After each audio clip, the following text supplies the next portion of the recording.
So I really like this anti-eco from NRG, and I think it works really well in Lotus. They're essentially just waiting for the defense to throw utility, and it's kind of like a condition statement. Like, if they throw utility, like, they're not going to run out into it. If they don't throw utility, they're just simply going to walk up and take the space. Like, versus eco, like, you don't need to, like, spread out, do like a 1-3-1 across the map. You can just simply walk out A, and look how well this works. Team Heretics left down to Classics. Considering the guns they have as well, they have the two rifles, sorry, and then pistols. Just contacting out A, playing as a 5. They don't want to split up, because if you split up and one person loses the gun, or like one of the pistols dies, then you can't pick up the gun and recycle as well. And NRG not looking to take any risks. The vice wall to cover their back, and a much more direct approach as they walk up on this wall, use the reveal. Oh, maybe not even. Yeah, they've abandoned the reveal. It will just be a straight contact play towards the A site. And if Woot can find anything here, I'd be surprised. Yeah, I definitely like. It's just as simple as they're in a good position. We can just try and execute. Like, they don't need to commit at this point, but they definitely can. And again, it's like a condition statement. And this is how, like, you should approach your recos. Like, if we can do something for free, like free to execute, free walk out, let's do it. But we're always ready to cancel it and go back if required. The vice for them here, especially when you look at the comps on the other side. You know, especially on the defense, you're up against two initiators and a neon. They have limited util that they've had to use realistically, and now they can play like a good play. You can see here, NRG have gotten close up towards heaven. We have Marder here with the one-way smoke. Like, this is really, really strong on Lotus. Like, if you're able to control the spot here, it essentially forces the other team to go stairs, because it's so hard for them to break through this. So here they're just like, playing up close. Marder has a stinger, so he can be here. We have Som in drop with a Vandal. We have Ethan here with a Sheriff. So, like, we have somewhat util. The C's is ready as well. Like, they're playing to absolutely destroy this choke point right here. And it's going to give the opponents no chance to get through. Granted, they are on eco, but still, they're playing solid to their fundamentals, and it's really, really good. Matter, of course, wanting to try and get towards that Showstopper. He's not too far away. A few kills here could be massive, and already two of them have actually been caught by the C's, but he's not looking to over-aggress. Oh, the stuns have hit him hard, but flashbacks get him out of there. Scuba and Ethan providing the cover. You really see the difficulty with those weaker weapons in converting any of those fights. It's really nicely set out round from NRG, but they just missed the tempo towards the end to actually convert off it. So here we're going to see like a split default. We're going to have an Omen smoke here. We're going to like have a Viper wall here, right? This essentially allows us to put pressure on both choke points at the same time, right? With this lurk smoke on C, which comes in a second. So there'll be a lot of opportunities. This allows Ethan and the Fade to be very, very strong, because it allows the Prowler to get in here, get further, and get like guaranteed information towards C lobby. Once this is done, Ethan's going to furthermore do a recon and get the orb, because he has the space for free. And this is like really, really good pressure, because he's able to do this on his own. They're not going to expect us to be able to walk out towards here on A. We don't want to do it instantly on a timing. And then Ethan goes back towards B to dog B.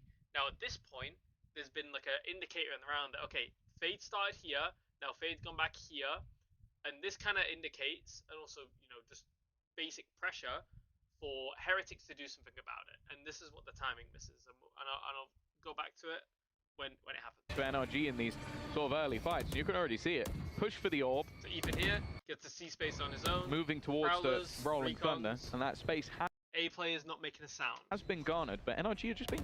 They dog front B. Now Heretics own A, own front B. Patient, just waiting out the smoke. Yeah, with a reveal coming in from Ethan towards that C site, you're hoping maybe that there's over-aggression on A, that they walk up in. Lurk smoke comes in, so now this is like really, really good pressure. Because they have this, they don't have this. And we're putting pressure with the lurk smoke. Fade just got the orb. This is really, really good. Into the waiting arms of Mata and the several other players around there. Here, but that hasn't happened. It's a much more passive rotation from Team Heretics, using that neon. Shows on front B here. When Ethan shows here with Prowler and takes us back, now we have this and this. So then they have only this, the defense. So of course they're going to have to react to this. And on this like reaction, there's a certain amount of time that they're going to do something. So off this, they need to walk out A, because they've already kind of shown like the defense is probably thinking, oh, they have C, they're gonna have front B. Now is our time where we can catch them off and walk out towards A, but it gets delayed for some reason. For the sprint all the way around through the spawn, it has left A much lighter. As they attempt to get info outside B. Now they realize the fade from C is now from B. It is ultimately Boo. Like, wait, they could have left, they could have rotated. It's isolated and about to be heavily pressured. He's landed one, a headshot through the wall. We slow down. But Mata still draws breath. The gun is still there. Slow. We're versus a Neon now, because like we showed here, I wouldn't say directly speed up off Ethan like showing here, but like we definitely need to put more pressure towards here a bit sooner, because what's going to happen is, because we delay this tiny bit, and they will be diving into this A site very, very soon. We're still walking, I think he spotted a few. Now we're getting spammed. This team's that man is a little bit cursed. He's been dinked, then spammed. Of course, the gun's been upgraded. There's still we have to go through door, which 4 rifles as they started with. But now that time is starting to tick, and they want to try and get in towards the A side. Cannot not forced to take a fight, but like he wants to take this fight. Lay though from this defensive side has been mini Boo's here. He's fantastic. They're walking straight into the blender. As all that is left is Som. It's like I would have preferred them like once Ethan's ready to dog here, they need to be ready to fully go out. And they could have done this by like when they got smoked off up in the wall a little bit sooner. They have the spam and all that kind of stuff, so they're able to put that pressure. Because like you're on a timer, once you take space and leave it, you're on a timer, especially when it's the only person that indicated there, where the opponents are going to try and retake the space, especially when you own this side of the map and don't own this. Like you own more of the map than they do, they're probably going to try and get space, especially when the Omen, also on a timer towards A, feeling pressured, is slowly going to start falling back because nothing else has happened on the map. It looks like a regroup. Okay, for context here, they've done their C control, kind of getting blocked. The opponent's kind of done lined up from Riaz. Is that going to be Mini Boot diving? Because I think he recognizes we're in a bad spot. Like it's we don't have any pressure towards A. We have this wall up and down, but they could easily have someone rubble. So Ethan knows he needs to deal with this by either confirming the someone rubble. So like they're like, okay, right, they know no one's A. We need to either come back or do something else, because if they just have someone here, they're going to be stacked towards B and C because we've only pressured C this round. So you get that information, you kind of know what to do. Or he gets it and it's free, and then realize you can do more from it, and you get more space, and it has options. And because he's going to come here, dog, prowler, get the space, he's going to realize, wait, they don't have A space. Like we don't need to finish C here, and on contact. The mid-round B pivot. The stun to completely disrupt the push. It's a dangerous setup, but Energy are being quite hesitant. Despite having the Vice wall there, they left the player behind. It's super hard for us to be only pressuring C, because they don't need to up this A wall. They're not getting pressured there, so they're just using the toxin here. Trying to watch that B push up. About different sides of the map. And they're really not giving anything away with Heretics. And they cut sound here, which is like good on C. Still sat in the right position. It's kind of like an old, like Def used to do this back in the day. Def, Boaster, even myself, like in early Valorant with like the breach, we'd like fake one side and then hit the other. Still having this trap. But the value here and why it works better than what it does back in the day is like the Viper wall. So the Viper wall is going to get even more space, so we can get more Prowler, and there's like more stuff going on here, like across the map. It's not just a breach flash. It could be like a Viper wall, Omen smoke, which is actually coming in, and then like the Viper wall. It's 3 bits of util in that area, so it creates more pressure. Which set up on C. I think the hope from NRG is that they would have pulled back, and this ultimate on A is for that exact purpose, but they're not moving out of position. And he's been tagged so desperately low. Mata's done well. This happens, and because of the ult, like there's no one here, Ethan instantly takes his space, and because it's like a conditional thing, and this is how you need to think with like your actions in Valorant. If no one's here, he can take the space, and because he's here, now a B pivot is really easy because they realize they still stack towards C because they left no one A, they gave it up and just played passive. So now they know, okay, right, they probably stack C, we can do a B crunch here and just the opener and bind the 4 players together.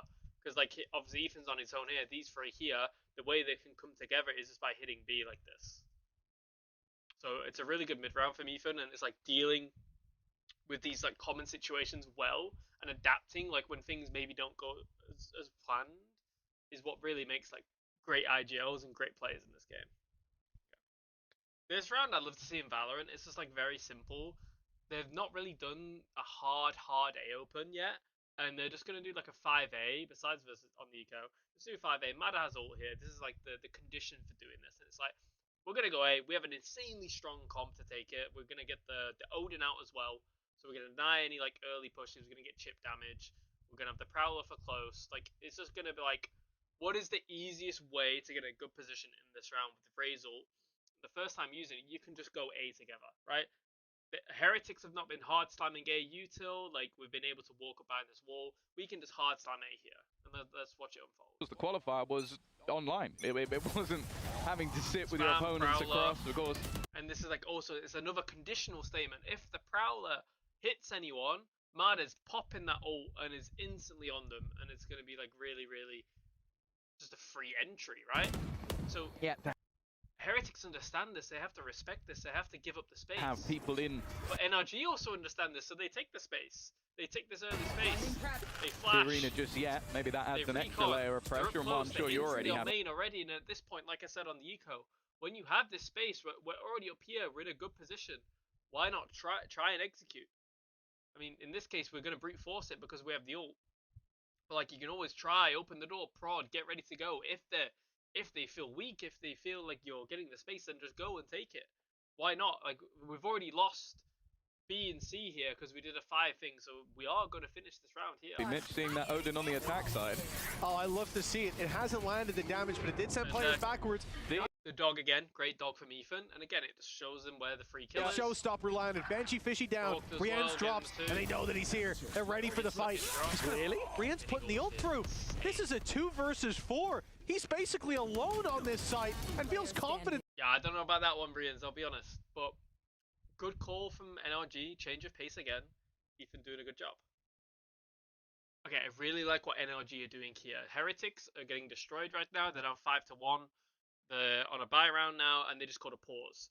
So now NRG, instead of doing this A wall and this like lurk smoke, are now going to change up what they're doing completely and do the B wall and like a fast front B punish play. This is really, really good because in a pause, often teams are going to talk about what are you doing, what changes they need to make, right? And then you completely flip your system of how you're playing is like a really, really like good way to get in their heads because they're not going to talk about, oh guys, what if they swap? They're not going to talk about that. So now you're just giving them a brand new problem that they need to solve and essentially like wasting their pause. So I really, really like this. Defeat them was Fnatic, and then they head over to Masters. And sure, I think you look at the end result of Wolves. I really, really like this. Fortunately, you don't get the kill, but I think them the winning, purpose and like the thought behind this, I really enjoy. The start of the tournament, nobody would have expected that. The Visal too, so like. Furthermore, it's like backed up, like get the front B space guaranteed. Visal. Minibu at least has started off well. Steel guard. And again, it's like another bit of simple Valorant, like we saw it. They have Razor. Okay, let's just try and walk out A. Oh, we have Visal, and they've just scored a pause. Let's just go fast front B.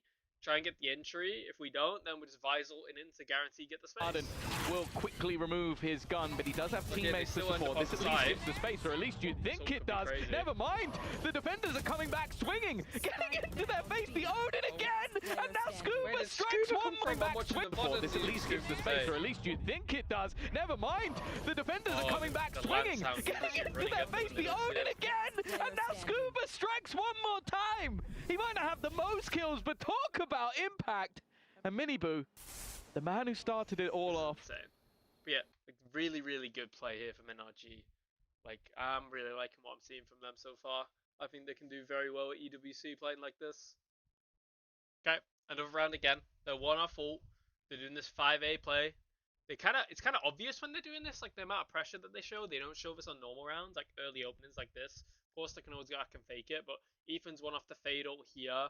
Scuba has Viper ult. It's once again just like such a simple call because there's like so much other things that Heretics are thinking about. They're not thinking, oh, we're just gonna go for the orbs and get the ult and hit A. They're thinking about they could be doing all types of different things. Right now, he's the first time we satchel across. Just not there. Good time to do it, to be honest. I mean, it's. But like here, like as well, they're not forcing the fight, and I like this because most teams are like, oh, drop ball. Oh, let's run around here and fight, and it's like it's chaos. We've already got the space. We've beaten them. They've burned their util. We can chill now. No one's there. And they're chilling. Okay, we're aiming a little bit at door. We wait for the Vice Flash. Okay, no one's every in the now and then. Now Brienne's kind of there, right? Brienne's smoke down. Ethan's getting always kind of there though. On Nightfall. It's kind of unfortunate Heretics have only the breach towards sight here, but already, this seems to be an ult that Ethan is... It just gives them the answers, right? It's like, okay, get our ult. It's a conditional statement. Oh, there's only one A. Okay, we'll just take A then. Oh, if there's 3A, maybe we pivot B. Maybe we do something else, you know what I mean? But, like, they're just like... Heretics aren't stopping their answer. They're just like... NRG are full in control of this game. Fully. And Heretics haven't done anything really to stop them so far. And it's like, just simple, good gameplay from NRG. Consistently moving towards forcing... Again, because the Faye got an ult, this enables this. Because he knows it's clear, so he doesn't need to go sight, he doesn't need to run in. So then, okay, well, sight's clear, we're going to get this for free. I might as well do the next best thing and get this other choke point and secure this. Like, it's like very, I don't think this is planned, but like this is a very like heads up, smart play. Brienne's completely back. Normally it's like banned, you should never Viper ult before the bomb's down, but obviously the Faye clears the space, so you know the bomb is going to get down, so you're fine. Off the site, Viper's pit actually used to block off the cross as well. And now look, once again, they know this is pivotal, fighting for heaven here. Fatal allows them to get it for free. They get it free. One way is going to come in. What util? They don't have much util. A C's from Ethan. Ethan's planting. I'm not sure if he's going to get here in time, but this could be big. Go in from a singular direction, and because of that, Som's already claimed that space. They are making this. And it's like, again, once again, it's like Heretics can't afford to give up this space, even if you're getting like I think you need to control this drop space here. Like, have someone here. Like, don't allow them to get this space for free. Even if you fight and might have to die, it's better than like letting them have this space for free. Now you're just gonna lose on utility alone. Incredibly Boo has paranoia. Rian has one flash. Boo has slide. Mini Boo has slide. Awkward for the defense to retake. But, like, I still don't think Brog's the one holding close. To get through and here. Odin in a pit. Unless like they bait out the util. Maybe they really disgusting to have to fight back through. There's almost no choice but to make it up through heaven. Late play going to be attempted by Benji Fishy to lurk through that pit. Woot finding two. Okay, now we're on the board. Now it's looking doable. That might just draw the eye, but like they're forced to do it. It's good on the Neon Comp. The Viper ult's here, so they have to do it. Spam inside the pit. Proves too deadly. In goes Benji Fishy, dropping the pit and leaving Brock alone. But he's landing another on 6 HP. Trying to bait the player off the defuse, and by now he knows he's done it. Time on his side as it kicks away. Attempted swing is good. The time desperately low. And it's 0.1 of a not a lovely round from him. Once again, I want to praise the Corn here. They changed the variation of their satchels on A. Mana goes up to root instead of rubble. First time doing this. And look how quickly they're ready to give it up once they understand.